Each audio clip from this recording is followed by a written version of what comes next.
Sir, जब से भारत में भाजपा की सरकार आई है, देश में एक अजीब सी गुंडागर्दी कहें या मॉब लिंचिंग कहें, इस तरीके की वारदात ज़्यादा हो रही है। भाजपा इसमें एक मुस्लिम समुदाय को टारगेट करके पर सोशल मीडिया पर कुछ घटनाएं और इस तरीके की बातें करी जा रही हैं। मुस्लिमों के खिलाफ कुछ ज़्यादा प्रचार किया जा रहा है। तो इस सब को देखते हुए जो बाहर की कंट्री है, मुस्लिम कंट्री हैं, उन्होंने भी भारत सरकार को चेतावनी दी है। इसके बारे में सर आपको क्या कहना? देखिए, ये बिल्कुल सच है। आपका कहना जो है कि विशेषकर मुस्लिमों के खिलाफ, मैं तो ये कहूँगा कि विशेषकर मुस्लिमों के खिलाफ नहीं, जो हो रहा है वो हो ही मुस्लिमों के खिलाफ रहा है।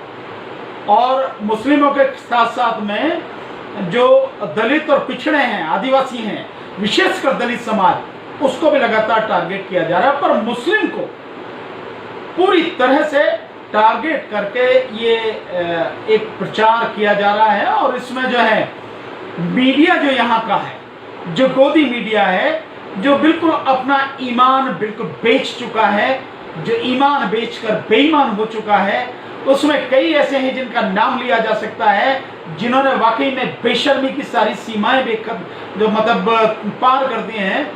वो मीडिया, वो उस तरह के लोग जो हैं, वो उसमें लगातार लगे हुए हैं और मुस्लिम को टारगेट किया जा रहा है। केवल यही नहीं है, भारत में ही नहीं है, इन्होंने सारी सीमाएं पार कर दी कि ये जो तथाकथित हिंदू मानसिकता के जो लोग हैं, ये यूं कहो हिंदू मानसिकता का कहना गलत है, हिंदुओं में तो बहुत से लोग बड़े अच्छे भी हैं, कहना जो वो सही है वो ये रहेगा कि बीजेपी जो भक्त हैं, बीजेपी के जो अंधभक्त हैं, आरएसएस मानसिकता के जो लोग हैं, ये जो लोग लगातार इन्होंने जो है चारों तरफ ये मुस्लिमों के खिलाफ एक एजेंडा चला रखा है। और देश में, विदेशों में, जैसे अभी आप देखें कि इन्होंने संयुक्त अरब अमीरात में, यूएई में, सऊदी अरब में, कुवैत वगैरह में भी जिस तरह से ये कर रहे हैं, और उसमें एक विशेष नाम है सौरभ भारद्वाज, जो लगातार ट्वीट करके जो है वहां पे गवर्नमेंट के खिलाफ सारी चीजें कर रहा है, बदतमीजी कर रहा है। तो यहां तक कि जो यूएई की राजकुमारी हैं, उन्हें चेतावनी देनी पड़ी कि भाई हम भारतीय लोगों का सम्मान करते हैं, लेकिन इसका मतलब ये नहीं है कि आपकी गुंडागर्दी बर्दाश्त की जाएगी। आप इस देश में हैं, इस देश की यहाँ जो भी आप काम करते हैं वो फ्री में नहीं करते हैं आप काम, उसके लिए आपको पैसा दिया जाता है। इस देश से आप रोटी कमाते हैं। लेकिन अगर आप यहाँ पर किसी भी तरह की बदतमीजी करेंगे, गुंडागर्दी करेंगे, तो उसे बख्शा नहीं जाएगा। यही नहीं, लगातार उन देशों ने धमकी दी है कि अगर इस तरह की ये सारी बातें हुई जो मुस्लिमों के खिलाफ हो रही हैं, सो यहाँ पर इसमें जो अरब कंट्रीज में भारत के जो उत्पाद हैं, भारत का जो सामान है, उसका पूरी तरह से बायकॉट किया जाएगा। लेकिन दिक्कत ये है कि ये जो अंधभक्त हैं, बीजेपी के जो भक्त हैं, इन्हें बिल्कुल शर्म लिहाज नहीं है। और मैं तो ये कहूंगा कि अगर ये सब कुछ कर भी रहे हैं, तो ये सब कुछ यहाँ जो भारतीय जनता पार्टी के लीडर हैं, और आज की तारीख में लीडर तो सही मायने में दो ही रह गए, और तो कुछ है ही नहीं। या तो अमित शाह हैं या मोदी जी हैं, इन दोनों के अलावा तो कोई है नहीं। प्रधानमंत्री जी और गृह मंत्री जी, इन दोनों के अलावा कोई नहीं है। और ये सब कुछ अगर हो रहा है, और आपने कई बार देखा है कि जिस तरह की भाषा खुद प्रधानमंत्री जी की रही है कि कपड़ों से पहचान लिया जाता है, या गृह मंत्री जी की रही है जिस तरह की वो बातें करते हैं कि शाहीन बाग तक भी इसका जो करंट लगना चाहिए, तो ये सारी की सारी चीजें उन्हीं की हैं। और मैं ये कहूंगा कि अगर वो इसके ऊपर कोई कार्रवाई नहीं कर रहे हैं, उनको कोई चेतावनी नहीं दे रहे हैं, उनको अपनी पार्टी से नहीं निकाल रहे हैं, उनके खिलाफ कोई भी मुकदमा दर्ज नहीं करवा रहे, उनको जेलों में बंद नहीं करवा रहे, तो साफ है कि इसमें सब कुछ मोदी जी का और अमित शाह जी का हाथ है। वो इसको श्रेय दे रहे हैं, वो इसको पूरी तरह से संरक्षण दे रहे हैं, और उनके नेतृत्व में सारा सब कुछ हो रहा है। और यहां तक यही नहीं है, मतलब मीडिया ने जिस तरह से बदतमीजी की है, आप देख रहे हैं हर चीज में। एक अभी घटना हुई है मॉब लिंचिंग का, जो आपने बात की, मॉब लिंचिंग इन्हीं की सब सारी करतूत हैं। इससे पहले कोई मॉब लिंचिंग का मामला इस देश में नहीं दिखा। मॉब लिंचिंग इन्हीं के सामने शुरू हुई है। इन्होंने अखलाक से लेके, और फिर जो पहलू खान है, जुनैद है, अलवर में जो घटनाएं हुई, मतलब एक नहीं चाहे हापुड़ में, काशी में कितनी ही घटनाएं हुई, और उसी घटना का परिणाम है कि पालघर में पिछले हफ्ते 2 साधुओं को और उनकी गाड़ी का एक ड्राइवर, उन तीनों को मार दिया गया। और मारा भी उस जगह गया, आप देखें, बड़े मजे की बात है कि मारा जो गया है पालघर से 110 किलोमीटर दूर वो मारा गया है। और वो वहां पर जो इलाका है, वो जो गांव है, उस गांव की सरपंच, वो बीजेपी की सरपंच है। उस इलाके का जो एमएलए है वो बीजेपी का एमएलए है, सांसद वहां पे। मतलब वो सारा इलाका पिछले 10 साल से बीजेपी का गढ़ है, वो रहा है, और वहां पे मारा गया। और जिन लोगों को अरेस्ट किया गया है वो मैक्सिमम लोग, 101 लोगों को अरेस्ट किया गया है, जो गृह मंत्रालय और महाराष्ट्र सरकार की रिपोर्ट है उसके हिसाब से, उसमें सारे के सारे वो बीजेपी के लोग हैं। और इस सबको भी एक सांप्रदायिक रंग देने की कोशिश की जा रही है। कई लोग तो इस जमातियों की बात कर रहे हैं। ये जो लगातार है, ये घृणा, ये नफरत जो फैलाई जा रही है मुस्लिमों के खिलाफ, ये बिल्कुल ठीक नहीं है। और मैं समझता हूं इसके लिए जिम्मेदार, सीधे सीधे जिम्मेदार मेरी तरफ से मैं मानता हूं कि अगर आप रोक नहीं रहे, कंट्रोल नहीं कर रहे, तो आप उसको प्रशिक्षण दे रहे हैं, तो इसके लिए जिम्मेदार प्रधानमंत्री जी और गृह मंत्री जी हैं। अन्यथा ये सब कुछ नहीं होता, ये सब कुछ नहीं चलता।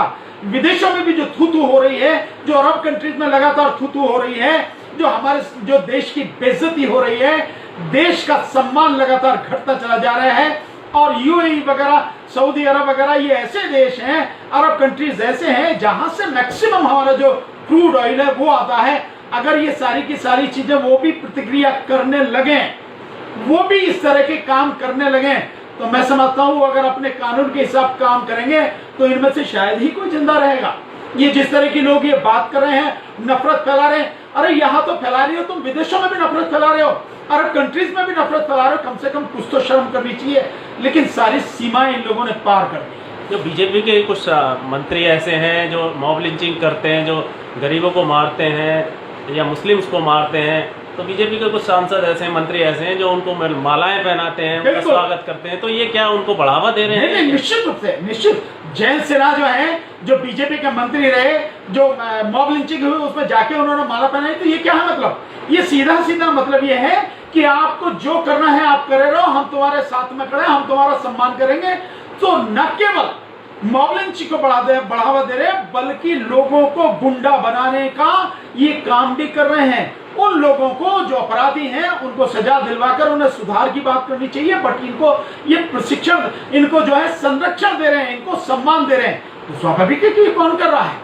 ये निश्चित रूप से कर रहे हैं। अब लगातार आप देखिए कि किस तरह से एक प्रोपेगेंडा चलाया जा रहा है। लगातार आप देखिए इंडिया टुडे वाले ने किस तरह से जो है मतलब प्रोपेगेंडा चलाया, किस तरह से जो उन्होंने जमात वालों की जो है वो एक स्टिंग ऑपरेशन करने की बात कही, और उसके बाद में जब दिल्ली गवर्नमेंट, दिल्ली पुलिस ने उसका जो पर्दाफाश किया कि वो जो स्टिंग ऑपरेशन है बिल्कुल झूठा है जमातियों के ऊपर। एक आपने वीडियो देखा होगा जिसमें कहा गया कि कर्नाटक में 3 लोगों ने पुलिस के ऊपर थूका, 3 मुस्लिमों ने, और जब उसकी इन्वेस्टिगेशन की गई तो पता लगी तीनों के तीनों हिंदू। ऐसे ही नहीं, जो उत्तर प्रदेश में कौशाम्बी में 11 एक इंफॉर्मेशन दी गई कि भाई 11 लोग हैं जमात से जुड़े हुए हैं, तबलीग जमात से, और वो लोग हैं कोरोना फैलाने। सो उनकी जब उनको गिरफ्तार किया गया, पुलिस ने जो इन्वेस्टिगेशन की तो पता लगा कि 11 के 11 हिंदू हैं। फिर उसने जिस व्यक्ति ने सूचना दी थी उसके खिलाफ कार्रवाई की गई। इसी तरह से लगातार आप देखेंगे कि यहाँ पे जो नोएडा में भी जो इस तरह की बात की गई, और ये जो रिपब्लिक टीवी वगैरह, इन सारों ने जिस तरह से वो कर रखा है, रिपब्लिक टीवी हो, चाहे ये आपका जो है जिसमें अमित देवगन है ये है, और चाहे आपका जो दीपक चौरसिया है ये है, चाहे रजत शर्मा है, जिस तरह से झूठी खबरें लगातार ये फैला रहे हैं और प्रोपेगेंडा करके चला रहे हैं। कोरोना के उसमें हमें कोरोना से लड़ना है, देश को बचाना है, गरीबों तक खाना पहुंचाना है, वो ना करके एक मुस्लिम को टारगेट कर लगातार कर रहे हैं। तो ये इस मीडिया वाले इस तरीके से गलत खबर चलाते हैं, तो इनके खिलाफ कोई कार्रवाई हो? क्यों इतना खुल के गलत खबर चलाते हैं? देखिए बहुत सिंपल, पूरी मशीन नहीं इनके साथ है क्या, इनके संरक्षण में? नहीं, बहुत सीधा सा है कि सैया भाई कोतवाल तो फिर डर का आएगा जब सरकार ही उनकी है और सरकार ने पूरा संरक्षण दे रखा है, वो सरकार के प्रवक्ता के रूप में काम कर रहे हैं। तो मैं ये कहूंगा कि मीडिया नहीं बल्कि वो तो बीजेपी है। मीडिया का नाम खत्म कर देना चाहिए। जो ये मीडिया इशारा कर रहा है ये तो पूरा बीजेपी हो गया, आरएसएस हो गया, और ये बीजेपी और आरएसएस का एजेंडा ही लगातार चला रहे हैं। और जब करने वाले वो हैं, कराने वाले वो हैं, तो क्या एफआईआर होगी? एफआईआर हुई भी है, पुलिस ने लगातार झूठ का पर्दाफाश भी किया है, चाहे वो नोएडा का हो, चाहे वो प्रयागराज का हो, और चाहे प्रयागराज यानी इलाहाबाद का हो, और चाहे वो फिरोजाबाद का हो, कहीं का भी हो, मीडिया ने जो झूठ फैलाया उसका पुलिस ने पर्दाफाश किया। पुलिस ने कहा कि ये बिल्कुल झूठ है, ये बिल्कुल गलत है, जमात का कोई नहीं है, मुस्लिम का कोई नहीं है। उस सब के बावजूद भी हो रहे हैं, उनके खिलाफ एफआईआर भी की गई है और फिर भी कुछ नहीं हो रहा। मैंने तो बहुत पहले कहा कि इन लोगों के खिलाफ देशद्रोह का मुकदमा चलना चाहिए, इन लोगों के खिलाफ सेक्शन 124A, क्योंकि ये देश को तोड़ने का काम करें। देशद्रोह क्या है? देश को तोड़ने का काम, देश को बर्बाद करने का काम, देश को बांटने का काम, देश में दंगा कराने की साजिश रचना, ये सब कुछ क्या है? यही तो देशद्रोह है। इसीलिए इनके खिलाफ में देशद्रोह का मुकदमा चलना चाहिए। लेकिन चलेगा कैसे? उन्हीं की सरकार है, वही करने वाले हैं, वही कराने वाले हैं, वही रिपोर्ट करने वाले हैं, वही इन्वेस्टिगेशन करने वाले हैं, और आगे तक हाल आप देख रहे हैं, ऊपर तक भी सारा का सारा आप हाल देख रहे हैं, कोर्ट तक से भी आप क्या स्थिति हो रही है, कोर्ट का भी रवैया आप सबको मालूम है। इसलिए इनके खिलाफ कोई कार्रवाई नहीं हो रही। लेकिन मैं आपके माध्यम से चेतावनी देना चाहता हूं कि ये भुलावे में नहीं रहना चाहिए इस मीडिया को, या ये जितने भी लोग इस समय रखें कि समय हमेशा तुम्हारा ही राज रहेगा, हमेशा तुम ही रहोगे। ये समय परिवर्तनशील है, समय बदलता रहता है, और एक दिन जब समय का चक्का घूमेगा, परिवर्तन होगा, बदलाव होगा, उस समय तुम्हारा क्या हाल होगा, इसकी भी जरा इनको कम से कम सोच लेना चाहिए कि समय बदलेगा तो निश्चित रूप से और बहुत कुछ बदलेगा, और सब कुछ जो तुम कर रहे हो उस वो बर्दाश्त नहीं किया जाएगा, किसी हालत में बर्दाश्त नहीं किया जाएगा। सो ये जो एजेंडा चला रहे हैं, इस एजेंडा को बंद करें, मुस्लिमों को टारगेट करना बंद करें, दलितों को टारगेट करना बंद करें। और दिक्कत एक क्या हो रही है, एक चीज केवल यही नहीं, बड़ी खतरनाक स्थिति हो रही है। आप इस पूरे कोरोना के समय में देख रहे होंगे, एक बहुत जबरदस्त साजिश लगातार चल रही है, बट लेकिन मीडिया में आ नहीं रही, पर छुटपुट इधर उधर से जहां से आ रही है खबर आपको पता लग रही होंगी कि एक बाकायदा कोरोना के बीच में एक बाकायदा तरीके से हजारों की संख्या में मुस्लिम समाज के नौजवान लड़कों को गिरफ्तार किया गया है, दलित समाज के लोगों को गिरफ्तार किया गया है। यहां तक कि सुप्रीम कोर्ट ने भी दलित समाज के एक बहुत बड़े क्रांतिकारी जो लेखक हैं, जिन पर जो यलगार परिषद वहां पे जो महाराष्ट्र में यलगार परिषद 2018 में जब हुआ, उस समय उसका जो वो हुआ, उसमें उनका झूठे मुकदमे में उनको फंसाकर उनको सरेंडर करने के लिए कहा। और अफसोस की बात यह है कि नाम उनका मैं बताता हूं, आनंद तेल तुमड़े। आनंद तेल तुमड़े इतने बड़े साहित्यकार, इतने बड़े क्रांतिकारी लेखक हैं, जो अहमदाबाद आईएमए से जो इंस्टीट्यूट है, मैनेजमेंट का इंस्टीट्यूट है, इंडियन इंस्टीट्यूट ऑफ मैनेजमेंट जो है आईआईएम से, जिन्होंने जो मैनेजमेंट की डिग्री ली है, उसके बाद में उन्होंने न केवल आईआईटी कानपुर, वो आईएमए कानपुर में, आईआईएम कानपुर में पढ़ाया, खड़गपुर में पढ़ाया, और इस समय पुणे मैनेजमेंट यूनिवर्सिटी में पढ़ा रहे थे। 30 से ज्यादा जिन्होंने शोध पत्र और किताबें लिखी हैं, दुनिया भर में नामी हैं। आनंद तेल तुमड़े दुनिया भर की कई यूनिवर्सिटीज में लेक्चर दिए। उनको सरेंडर करने के लिए सुप्रीम कोर्ट ने पहले इंटरिम बेल दे रखी थी, उसके बाद में उनकी इंटरिम बेल खत्म कर दी और 14 अप्रैल तक सरेंडर करने के लिए कहा, और उन्हें 14 तारीख को सरेंडर करना पड़ा। बाबा साहब के परिवार के वो हैं, प्रकाश अंबेडकर जी के बहनोई हैं। सो यहां तक मतलब आप समझ लीजिए कि इस नीचता तक ये पहुंच चुके हैं। ये हाल हो चुका है कि बाबा साहब के परिवार के व्यक्ति को भी नहीं बख्शा जा रहा। और उसी दिन गौतम नौलखा, वो जो भी बड़े अच्छे क्रांतिकारी लेखक के साहित्यकार हैं, उनको भी सरेंडर करना पड़ा। ये स्थिति है। तो दलितों के प्रति, मुस्लिमों के प्रति इस कोरोना के समय में बड़ा जबरदस्त एजेंडा चलाया जा रहा है। सरकार गरीबों तक खाना पहुंचाने की बात कर रही है, लेकिन कहीं नहीं पहुंचाया जा रहा।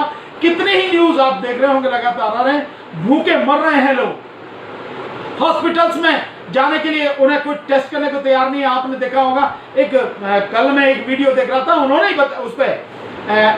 उस पे एनडीटीवी इंडिया पर एक न्यूज जब रवीश कुमार जी का प्राइम टाइम चला था, उसमें उन्होंने, डॉक्टर साहब ने कहा कि मैं नाम नहीं बताऊंगा, स्टेट नहीं बताऊंगा, जगह नहीं बताऊंगा, लेकिन सरकार की तरफ से हमारे पास इंस्ट्रक्शन है कि किसी को भी खांसी और जुकाम हो उसको भर्ती नहीं करना है। मतलब ये हालत हो रही है। और इस सब के बीच में लगातार मुस्लिमों के प्रति, दलितों के प्रति एजेंडा चलाया जा रहा है, उनको गिरफ्तार किया जा रहा है, उनको मारा जा रहा है। ये हालत हो गई है। सो जो आपका कहना है वो बिल्कुल सही है और मैं समझता हूं कि इस पर रोक लगनी चाहिए। अगर रोक नहीं लगेगी तो बड़े इसके गंभीर परिणाम हैं। आपने खाने की बात कही, एक वीडियो ऐसा भी आया था सोशल मीडिया पर कि बिहार में छोटे बच्चे मेंढक खा रहे हैं, उनको पास खाना नहीं है। नहीं, बिल्कुल आपने सही है कि वो वाकई में, तो अब आप इसी से अंदाजा लगा लीजिए कि बिहार में जो बच्चे हैं उनके लिए खाना नहीं है, उन्हें मेंढक खाने पड़े, तो क्या सरकार के वो सारे के सारे दावे झूठे नहीं हो जाते हैं?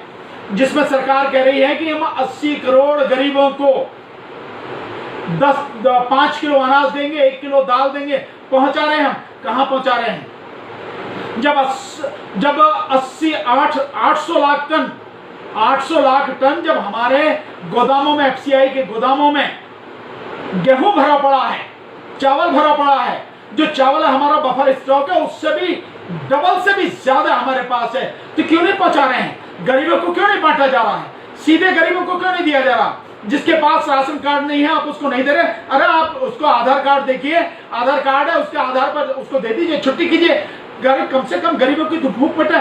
तो इस सब से आपको पता लग जाएगा कि सरकार केवल घोषणा कर रही है, सच कुछ और है। झूठ सरकार का इसी बात से बिल्कुल नंगा हो जाता है। लोगों को जब खाने के लिए मेंढक खाने पड़े, ये तो केवल एक उदाहरण है, बहुत सी ऐसी चीजें हैं जहां से आई नहीं देखो, मीडिया तो दिखाई नहीं रहा। सरकार ये कह रही है कि लोगों तक खाना पहुंचा रही है और वहीं गरीब बच्चे मेंढक खा रहे हैं, और सरकार ये भी कह रही है कि चावल से सैनिटाइजर भी बनाने की एक बात चल रही है जो सरकार कहती है। तो चावल से सैनिटाइजर बनाने की बात कहां तक सही लगती है? देखिए, चावल से सैनिटाइजर आप बाद की बात करें कि जब बच रहे, सबसे पहले अगर आपके पास बफर स्टॉक से 126% ज्यादा आपके पास चावल है, तो उस चावल को आप गरीबों को क्यों नहीं देते? आप जो आप कोटा आपने निश्चित किया है उस कोटे को आप डबल कर दीजिए, क्या दिक्कत है आपको? उस कोटे को जब 5 किलो आप गेहूं की बात कर रहे हो तो 5 की जगह 10 किलो करिए, 10 किलो चावल करिए, आप दीजिए गरीबों को। अरे गरीबों को खाना मिलेगा, उनकी भूख मिटेगी तो देश आगे बढ़ेगा, तरक्की होगी। सैनिटाइजर से क्या होगा? सैनिटाइजर तो बात की चीज है कि अगर गरीबों को देने के बाद भी अगर कुछ बच रहता है उसके बाद में आप सैनिटाइजर बनाइए, अन्यथा तो सीधा सीधा ये व्यापार है और कुछ नहीं। कुछ लोगों की प्रतिक्रिया ये आई थी कि सैनिटाइजर तो किसी और चीज से भी बनाया जा सकता है। निश्चित रूप से बन सकता है सैनिटाइजर, और चीजों से अब तक भी बन रहा है। जब और चीजों से बन रहा है तो उन्हीं चीजों से बनाया जा। फिर भी मैं ये बात कहता हूं कि अगर बनाना भी है चावल से ही, अगर आप बनाना चाहते हैं तो उसको उसके बाद बनाइए, पहले गरीबों को दीजिए। जब तक गरीबों को नहीं दोगे, उनके घर तक आटा नहीं पहुंचाओगे, उनके घर तक नाज नहीं पहुंचाओगे, उनको खाना नसीब नहीं होगा, फिर सैनिटाइजर का क्या मतलब है? तो सैनिटाइजर का तो मतलब हो गया, तो सैनिटाइजर तो गरीब आदमी कहां यूज कर रहा सैनिटाइजर? उसके पास तो खाने के लिए रोटी नहीं है, पानी नहीं है उसके पास में, सैनिटाइजर का क्या करेगा? सैनिटाइजर तो ये जो शहर में रहने वाले लोग हैं, जो अमीर लोग हैं, उनका एक वो है। तो आप अमीरों की बात कर रहे हो, आप गरीब की बात नहीं कर रहे ना। और वैसे भी ये गरीब की बात करेगी क्योंकि बीजेपी सरकार तो गरीबों की सरकार तो है नहीं, ये तो अमीरों की सरकार है, ये तो व्यापारियों की सरकार है, चंद चुने हुए लोगों की सरकार है। अगर इसमें जरा सी भी संवेदनशीलता होती तो सबसे पहले इस बात को कहने से पहले, सोचने से पहले, जो प्रधान है, जो इनके जो मंत्री हैं प्रधान, उन्होंने ये बात कही है, इसे कहने से पहले, सोचने से पहले उन्हें गरीबों के घर में खाना पहुंचाना चाहिए था, अनाज पहुंचाना चाहिए था। और जब ये पूरी तरह से सुनिश्चित हो जाए और ये पक्का हो जाए कि अब एक भी गरीब कम से कम खाने से नहीं मरेगा, क्योंकि ध्यान नहीं है, आज भी 3 लाख लोग इस देश में भूख से मर जाते हैं, 40 करोड़ लोगों को 2 वक्त की रोटी नहीं मिलती। इसीलिए पहले वो करें, उसके बाद में सैनिटाइजर या किसी चीज की बात करें।